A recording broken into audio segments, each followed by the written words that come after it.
네, 안녕하세요 여러분, QM 벤치입니다. 자, 오늘은 이제 보드를 들고 왔는데요, 에즈락에서 크리에이터용이라고 해서 라이브 믹서라고 아주 특별하고 팍팍 튀는 그런 제품을 선보였습니다. 이름하여 에즈락 B650 라이브 믹서 제품이 되겠습니다. 먼저 이 라이브 믹서라는 제품군을 간략하게 좀 소개를 해야 될 것 같아요. 일단 패키지만 봐도 일반적인 보드와는 완전히 톤이 다른 이렇게 좀 화려한 느낌으로 패키지가 디자인되어 있는데 이게 좀 처음 보고 좀 놀랬습니다. 일단 컴퓨터 하드웨어 부품들이 점차적으로 디자인이 계속해서 고급화되고 또 멋있어지고 화려해지고 이런 변화를 가지고 가곤 있지만 이렇게 굉장히 자유분방한 느낌으로 디자인된 그런 보드는 거의 본 적이 없는 것 같아서 역시 에즈락이 또 새로운 시도를 하는구나. 그래서 그런 새로운 시도 관점에서 이제 저는 높이 평가하고요. 그렇다면 과연 크리에이터를 위한 보드는 어떻게 생겨 있는지 지금부터 자세히 살펴보도록 하겠습니다. 일단은 파격적입니다, 진짜로. 말 그대로 파격적이고 뭔가 전자제품 같지가 않고 사실 뭔가 굉장히 어떤 창의적인 그런 제품 디자인 같은데, 일단 이 제품은 보드가 맞고요. 네, 마도 보드입니다. 라이브 믹서라는 게 굉장히 크게 프린팅 되어 있고요. 오른쪽 아래 보시면 B650 칩셋을 지원한다는 걸 알 수 있죠. 그리고 그 밖에도 PCI 5.0, DDR5를 지원하는 B650 보드입니다. 그래서 이제 여러분들 라이젠 7000 시리즈, 즉 젠4 CPU와 조합을 할 수 있겠죠. 자, 패키지 뒷면을 보면 더욱더 화려한 모습을 보여주는데 정말 뭔가 물감을 뿌린 듯이 그래피티 아트라고 하나, 이런 걸 제가 이제 전문적인 용어는 잘 모르겠지만 그런 형태로 디자인돼서 굉장히 생동감과 새로운 느낌을 줍니다. 보드 레이아웃도 상당히 충격적이에요. 그러니까 기본적인 레이아웃 배치나 히트싱크 그런 것들은 별다를 게 없어요. 굉장히 평범하지만 화려한 색채와 그래픽을 여기에 입혀가지고 완전히 새로운 느낌을 전달해주고 있습니다. 그리고 이건 히트싱크뿐만 아니라 PCB 표면에도 도색을 해가지고 굉장히 도색 비용이 많이 들었을 것 같은데, 네, 아무튼 그런 충격적인 디자인을 가지고 있고요. 왼쪽에 이제 보드가 어떤 특징을 가지고 있는지 M.2라든지 전원부 이런 걸 나타내고 있고, 오른쪽에도 이제 에즈락이 자랑하는 요소들이 있죠. 울트라 USB 파워라든지 아니면 이제 지연 시간 줄여주는 라이트닝 게이밍 포트, 그리고 이제 전원부가 SPS 전원부 14+2+2 페이지 이런 거 나와 있는데, 일단은 패키지부터 충격적인 라이브 믹서. 일단 라이브 믹서는 현재까지 두 가지 종류가 나왔습니다. 인텔에는 Z750 라이브 믹서가 있고요. AMD는 B650 라이브 믹서가 있는데, 여러분들 아시겠지만 인텔은 약간 이제 푸른 색감을 가지고 있고, 라이젠 같은 경우에는 키 컬러가 오렌지색이죠. 그래서 이제 각각 B650은 오렌지색, 인텔 Z750은 보라색을 띠고 있는데, 오늘 오렌지색 보드는 어떻게 생겼는지 패키지를 열어서 확인해 보도록 하겠습니다. 네, 정말 새로운 제품이고 기존에 없던 형태라서 저도 좀 신선한 느낌을 드는 것 같아요. 매번 이제 비슷한 디자인을 많이 봐왔으니까. 일단 겉표지를 떼어내고 나면 이제 무지박스, 에즈락 로고가 새겨진 무지박스가 있고요. 이것도 개봉하고 나면 간단하게 완충제가 들어있고, 네, 위층에 보드가 있습니다. 이 보드를 꺼내주면 아래쪽에는 액세서리가 있겠죠. 네, 잠시 꺼내주고, 아래쪽은 네, 이렇게 생겼습니다. 요거를 제껴주고 나면 구성품이 있는데, 네, 매뉴얼이랑 스티커 같은 것도 있고, 그다음에 오른쪽 영역은 액세서리가 크게 풍부하진 않네요. 간단하게 살펴볼게요. 네, 선정리 벨크로 타이 있고요. 그다음에 사타 케이블, 그리고 M.2용, M.2용 스페이서 나사들이 있고요. 에즈락 메탈 스티커가 있습니다. 네, 에즈락 밑에 뭐라고 되어 있죠? 네, 파워드 에즈락 제품이다 이렇게 나와 있고, 그다음에 이제 AM5, 네, 이번에 라이젠 7000 시리즈 들어와서 소켓 형태가 바뀌었죠. AM5로. 그래서 이제 더 이상 무법이 아니라 네, 보드에 핀이 박혀 있는 그런 형태입니다. 그래서 간단하게 설치 가이드를 종이로 주고 있고 매뉴얼이 있어요. 네, 매뉴얼도 특별히 제작됐습니다. 라이브 믹서 컨셉으로 굉장히 강렬한 컬러. 네, 여러분들 지금 영상에서 어떤 느낌으로 보일지 모르겠지만 이 색깔이 완전 빨간색은 아니고 이걸 다홍색이라고 해야 되나요? 네, 다홍색, 주황색 이런 느낌으로 라이젠을 상징하는 그런 키 컬러로 디자인이 되어 있습니다. 안쪽에는 이제 보드 매뉴얼들이 있는데 안에 뭐 설치 방법이라든지 각종 포트, 인터페이스, 위치 뭐 이런 것들이 나열이 되어 있습니다. 그리고 네, 마지막에는 제품 스펙 같은 경우에는 네, 한국어도 지원하고 있네요. 뭐 부분적으로 지원하는 거지만 네, 한국어 지원은 아주 좋습니다. 자, 액세서리는 이제 너무 간단해서 네, 이 정도만 살펴보고 대망의 라이브 믹서 외형을 보도록 하겠습니다. 야, 진짜 발색이 어마어마하네요. 네, 정말 튑니다, 튀어. 자, 이렇게 생겼습니다. 에즈락 B650 라이브 믹서 제품인데 여러분들 디자인 어떠신가요? 저는 신선하고 충격적이다. 이렇게 두 마디로 좀 간단하게 줄일 수 있을 것 같은데 먼저 일단 이 폼팩터부터 봅시다. 폼팩터는 네, ATX 폼팩터고요. 그리고 이제 히트싱크 구성이 뭐라고 해야 되죠? 사실 이 히트싱크 디자인과 이 PCB 표면에 프린팅된 이런 도색이 사실 라이브 믹서의 정체성이나 마찬가지라고 볼 수 있습니다. 그래서 보시면 이렇게 그 M.2 하다 히트싱크로부터 칩셋 히트싱크까지 이어지는 라이브 믹서라는 어떤 그래피티 디자인이 보드 그 PCB하고 히트싱크하고 같이 이어져서 이렇게 도색이 되어 있는데 상당히 성이 넘치고, 근데 사실 이 디자인이 예쁘냐 아니면 촌스럽냐 뭐 이런 관점은 제가 평가하기는 어려울 것 같아요. 왜냐면 이게 너무 튀는 디자인이라서 호불호가 심하게 갈리고, 근데 다만 이거는 인정해 줄 수 있을 것 같습니다. 왜냐면 보드 디자인이 뭐 제조사별로 크게 뭐 다르진 않잖아요, 사실. 그런 측면에서 뭔가 색다른 거, 그리고 이제 자기만의 개성을 표현하고 싶다, 그런 니즈를 가진 소비자분들께서는 뭐 확실히 이목을 끌 수 있을 것 같습니다. 그래서 제가 전반적으로 어떤 느낌이 들었냐면 약간 환타를 쏘는 것 같기도 하고, 아니면 이제 닌텐도의 그 게임 있잖아요, 스플래툰이라는 게임, 그 게임이 연상되기도 합니다. 그래서 이런 디자인은 전면에만 있는 게 아니고 네, 후면에도 심심하지 않게 라이브 믹서라고 이렇게 흑백 처리로 그래픽이 입혀져 있습니다. 상당히 개성이 강한 보드라고 볼 수 있겠죠. 자, 일단은 이제 디자인에 대한 소개는 이쯤으로 하고, 한 가지 더, 아까 말씀드린 것처럼 지금 이거는 전반적으로 다 주황색 컨셉인데 인텔 같은 경우는 이제 보라색 컨셉으로 되어 있어요. 그래서 여러분들이 어떤 그 각 반도체 제조사의 고유 컬러를 디자인에 입힌 것 같은데 그것도 참고 삼아서 한번 보시면 좋겠네요. 자, 일단 CPU 보조 전원 단자는 8핀 2개가 있고요. 그 다음에 이제 DDR5 지원 모델입니다. 그래서 딤 슬롯 4개가 있고 최대 128기가를 지원하면서 최대 지원 클럭은 6400MHz가 되겠습니다.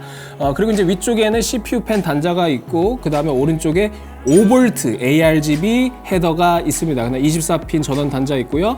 USB 전면 포트 단자 있고, USB 3.2 Gen2 by2 단자도 있습니다. 여기는 이제 기역자형으로 또 USB 포트가 있고, 사타 포트가 2개밖에 없네요. 사타 포트가 2개밖에 없어요. 제가 이제 그 라이브 믹서 제품군을 좀 알아보니까 이게 아무래도 그 크리에이터를 위한 보드지 않습니까? 그래서 이제 USB 포트라든지 확장 인터페이스, 즉 보조 장치를 최대한 많이 활용할 수 있게끔 USB 포트 같은 거를 많이 좀 마련해 놓고 있는데, 사타 포트 개수가 2개밖에 안 되는 건 좀 아쉽네요. 왜냐면 작업하시는 분들이라든지 혹은 크리에이터, 영상 작업, 데이터 소스가 용량이 굉장히 큰데 그런 경우에 SSD뿐만 아니라 데이터 저장 용도로 하드디스크를 많이 활용하기도 하는데 사타 포트 2개는 조금 적응감이 있는 것 같습니다. 하단으로 좀 넘어가 볼게요. 하단에도 뭐 마찬가지로 USB 포트가 있고요. 그 다음에 이제 RGB 헤더, 그 다음에 12V RGB 헤더, 이런 것들이 위치하고 있습니다. 자, 그 다음 M.2 슬롯을 봐야 되는데, M.2 슬롯은 총 3개입니다. 여기 하나 있고, 하나, 둘, 이렇게 총 3개가 있는데, 가장 상단에 있는 것은 블레이즈 M.2라는 명칭으로 에즈락의 또 이제 마케팅 용어인데, PCI 5.0을 지원합니다. PCI 5.0 지원 M.2가 하나가 있고, 나머지는 PCI 4.0이고요. 그다음 PCI 익스프레스 슬롯 3개가 있죠. 3개가 있는데 이 슬롯 형태는 모두 16 레인을 지원하는 형태이지만 실제로 16개의 레인을 모두 활용할 수 있는 슬롯은 요거 하나입니다. 가장 상단에 있는 거. 그래서 이 슬롯 1번 슬롯에 여러분들이 이제 그래픽 카드를 장착하시면 되고, 또 요새 그래픽 카드가 무겁기 때문에 실딩 처리도 되어 있습니다. 아래쪽 두 개는 형태는 16배지만 실제로 레인을 활용할 수 있는 건 4배에 그치기 때문에 여러분들이 그래픽 카드를 2번, 3번에 슬롯을 장착하시면은 제 성능을 이끌어낼 수가 없어요. 그래서 이거 반드시 기억해 주시기 바라고요. 그리고 중간에 M.2 와이파이라는 슬롯이 있는데 사실 이거는 와이파이를 기본적으로 제공하지 않습니다. 가격대를 고려했을 때 기본 제공하는 게 저는 맞다고 생각을 하지만 추가 구매예요. 그래서 여러분들이 와이파이 모듈을 추가로 구매하셔서 여기 M.2 슬롯에 삽입해서 활용하시면 되겠습니다. 뭐 와이파이라든지 블루투스 모듈. 자, 이렇게 소개가 가능하고요. 네, 전반적으로 ATX 폼팩터의 어떤 기본적인 레이아웃 형태를 그대로 따라가고 있고, 뭐 크게 특별한 요소는 없는 것 같습니다. 다만 히트싱크의 굉장히 다채로운 디자인, 그리고 이제 파격적인 디자인, 이런 것들은 좋은데 이런 프린팅이 아니라 형태학적인 관점에서 보면 조금 심심해. 그러니까 이러한 어떤 히트싱크 형태가 조금 올드하게 느껴지는 게, 에즈락이 예전부터 좀 칼라를 다르게 써서 좀 튀는 보드들을 많이 만들어 왔거든요. 한 10년 전부터. 그런 관점에서 봤을 때 그때 에즈락이 보여준 히트싱크 디자인하고 크게 다르진 않습니다. 그리고 이제 개인적으로 아쉬운 거는 이렇게 좀 파격적인 디자인을 선보일 때는 저는 이제 한눈에 확 다르다라는 느낌을 주는 것도 중요하지만 뭔가 디테일까지 챙겨줬을 때 감동이 배가 된다고 생각을 하는데, 예를 들어서 M.2 히트싱크에 존재하는 이 나사들 있잖아요. 이 나사들은 블랙 색상을 띠고 있는데 이렇게 좀 채도가 높은 색을 사용할 때는 이 색도 뭐 노란색이라든지 아니면 주황색 이렇게 좀 컬러를 같이 맞춰주는 것이 훨씬 더 이 제품의 디자인적 완성도를 높이는 데 도움을 주지 않았을까, 그런 생각을 또 해봅니다. 이게 의식하지 않으면 괜찮은데 저처럼 이제 좀 피곤한 사람들, 좀 디자인이나 디테일에 대해서 좀 자세히 보시는 분들 있잖아요. 그분들한테는 좀 거슬릴 수 있겠다라는 생각은 들었어요. 자, 그리고 이제 IO 포트를 한번 보겠습니다. 네, IO 포트 이렇게 보여드릴게요. 자, 가장 먼저 왼쪽에는 이제 내장 그래픽 출력을 위한 HDMI DP 포트가 있고, 위에 안테나 모듈이 이제 빈 공간으로 남아 있는데, 제가 아까 말씀드렸다시피 이거 기본 제공이 아닙니다. 그래서 아까 M.2 와이파이에 모듈을 끼워서 그 안테나 모듈을 바깥으로 빼는 구조인데 기본 제공하지 않는다는 점이 좀 아쉽네요. 이 정도면 기본 제공해야 되지 않나? 그리고 이제 USB 2.0 포트 타입 A 4개가 있고요. 그리고 이제 바이오스 플래시백 버튼이 있고, 오른쪽에 좀 특별한 단자들이 있네요. 울트라 USB 파워 포트 2개가 있고, 아래쪽에는 라이트닝 게이밍 USB 포트가 있습니다. 그래서 이 노란색으로 된 영역을 강조한 이유가 있어요. 이게 에즈락이 팬텀 게이밍 브랜드 보드에도 좀 강조하고 있는 기능인데, 이 USB에 이제 키보드, 마우스 이런 걸 연결하시면 다른 USB 포트에 연결하는 것보다 각기 독립적인 컨트롤러로 USB 신호를 관리를 하기 때문에 뭔가 지연 시간이라든지 지터, 이런 입력 지연 형태에서 조금 더 개선된 안정적인 그런 성능을 보장해 준다고 합니다. 그래서 이제 싱글 게임 하시는 분들한테는 사실 큰 차이는 없겠지만, 이제 멀티플레이라든지 고주사율 모니터, 이렇게 좀 빡세게 최고 사양의 성능 또는 가장 낮은 지연 속도, 이런 걸 추구하시는 분들한테는 이 포트를 꼭 기억해 주시면 좋겠고요. 다시 오른쪽에 가시면 USB 포트가 굉장히 많죠. USB 2.0 포트 또 4개가 있고, 오른쪽에 보시면 USB 3.2 Gen2 타입 A 포트, 그다음 타입 C 포트가 있습니다. 그리고 램 포트 같은 경우는 에즈락이 지칭하기는 이제 드래곤 랜 2.5GB 드래곤 랜이 있고요. 리얼텍 칩셋입니다. 그리고 오른쪽에는 오디오 포트가 이렇게 마련되어 있습니다. 한눈에 봐도 B650 칩셋 보드 중에서는 조금 USB 타입 A 포트 단자가 상당히 많습니다. 이게 이제 보드의 어떤 정체성과 관련이 있는데, 이게 라이브 믹서잖아요. 그리고 또 콘텐츠 크리에이터를 위한 보드다, 이렇게 표방하고 있는 만큼 그 슬로건에 맞게 보다 많은 보조 장치, 그다음에 또 여러분들이 이제 굉장히 많은 액세서리를 사용하기 때문에 뭐 USB 동글 그런 거 많이 쓰시잖아요. 그런 확장 인터페이스 측면에서 USB 포트를 많이 마련해 놓고 있는 것 같습니다. 그러니까 제품의 어떤 컨셉과 기능, 편의성, 이런 것들을 같이 담아내고자 하는 그런 노력 측면에서는 저는 높이 살 수 있겠고요. 자, 여기까지 이 보드의 어떤 전반적인 디자인을 모두 살펴봤는데, 일단 이 주황색으로 처리된 부분에 대해서는 좀 호불호가 갈릴 수 있다고 봅니다. 왜냐하면 너무 튀는 색상이기 때문에 당연히 좋아하는 사람도 있고 싫어할 수도 있어요. 그리고 이제 애초에 튀는 색상을 싫어하시는 분도 계실 거고요. 하지만 이런 색다른 디자인을 원하시는 분들한테는 이제 요새는 다 보드나 그런 것들이 외부로 그 노출될 수 있는 케이스를 많이 쓰시기 때문에 다양한 PC 빌드를 통해서 멋진 시스템을 좀 완성할 수 있지 않을까 그런 생각이 듭니다. 일단 외형적으로 살펴봤으니까 이제 한번 분해를 해서 내부를 살펴보도록 하겠습니다. 네, 먼저 분해를 다 완료했는데 히트싱크부터 볼게요. 일단 히트싱크는 이제 M.2 히트싱크인데 여기 1번, 그 다음에 여기 양쪽에 두 개를 모두 덮는 2, 3번 히트싱크가 있습니다. 그래서 여기에 이렇게 합체가 되고 여기에 이렇게 합체가 되고 이런 구조인데, 여기 보시면 일단 히트싱크의 써멀패드는 양면 구성은 아니에요. 그냥 히트싱크에 붙어있는 써멀패드로 대신하고 있고, 다만 1번 M.2 슬롯이 이제 조금 더 히트싱크가 두껍기 때문에 조금 더 온도가 낮을 수도 있지 않을까라는 생각은 들지만, 그래도 이게 이제 옆으로 면적이 상당히 넓기 때문에 이거는 저희 온도 테스트 결과를 봐야겠네요. 그리고 M.2 히트싱크에 이제 부착된 나사, 이게 이제 요새 제조사들이 굉장히 잘하고 있는 부분인데, 낙하 방지 나사라고 해가지고 이 나사를 풀어도 분리가 되지 않습니다. 그래서 여러분들이 이제 나사 분실의 어떤 공포로부터 벗어날 수 있다.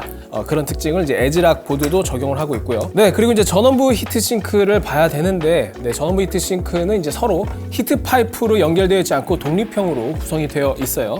그래서 안쪽에 보시면 초크와 맞닿는 써멀패드가 있고, 이쪽은 모스펫과 맞닿는 써멀패드가 좀 두툼한 써멀패드가 마련이 되어 있네요. 그리고 이제 초크도 거의 다 덮는 구조입니다. 네, 거의 다 덮는 구조라서 괜찮은 것 같고, 상단 히트싱크도 비슷한 구성을 취하고 있는데, 모스펫 같은 경우에는 지금 제가 보니까 이 상단 전원부의 초크가 하나, 둘, 셋, 넷, 다섯 개인데, 이 상단 히트싱크의 초크 써멀패드는 4개만 덮어요. 가장 오른쪽은 왜 그런가 봤더니 이 V코어용 초크가 아니라서 이거는 사실 이제 중요성이라든지 발열 부분에서 사실 중요도가 낮거든요. 그래서 좀 생략을 한 것 같습니다. 근데 생략을 해도 저는 된다고는 생각은 하지만 굳이 이거 하나를 아낄 이유가 있을까? 그런 측면에서 좀 아쉽긴 합니다. 아니, 덮어줄 거면 다 덮어주지. 그런 측면에서 아쉽고, 그 다음에 이제 전원부를 좀 볼게요. 일단 전원부는 14+2+1 페이지 구성이고요. 이제 CPU에 인가되는 전원부는 14페이지라고 보시면 되는데, 당연히 이제 드라이버 모스펫이고, 이제 페이지당 60A의 출력을 열 용적을 가지고 있습니다. 그리고 이제 커패시터는 니치콘의 FP12K 커패시터를 가지고 있고요. 그 다음에 오른쪽에 이제 대만산 AP콘 시리즈 커패시터도 보이네요. 일단 메인 전원부 커패시터는 니치콘 시리즈 커패시터다. 이렇게 이해하시면 되겠습니다. 일단 내부도 좀 확인을 해봤는데, 가격대 고려해서는 이제 전원부 히트싱크에 히트 파이프가 빠진 게 저는 조금 아쉽습니다. 그 부분이 물론 우리가 결과적으로 CPU를 풀로드를 걸었을 때 열화상 카메라라든지 아니면 센서를 심어서 저희가 이제 온도를 측정하고는 있지만, 그런 실질적인 온도를 측정하기 이전에 구성적인 측면에서 아쉬운 건 어쩔 수 없다. 그 말씀을 드리고 싶네요. 자, 이제 K4전 테스트 결과를 확인해 보도록 하겠습니다.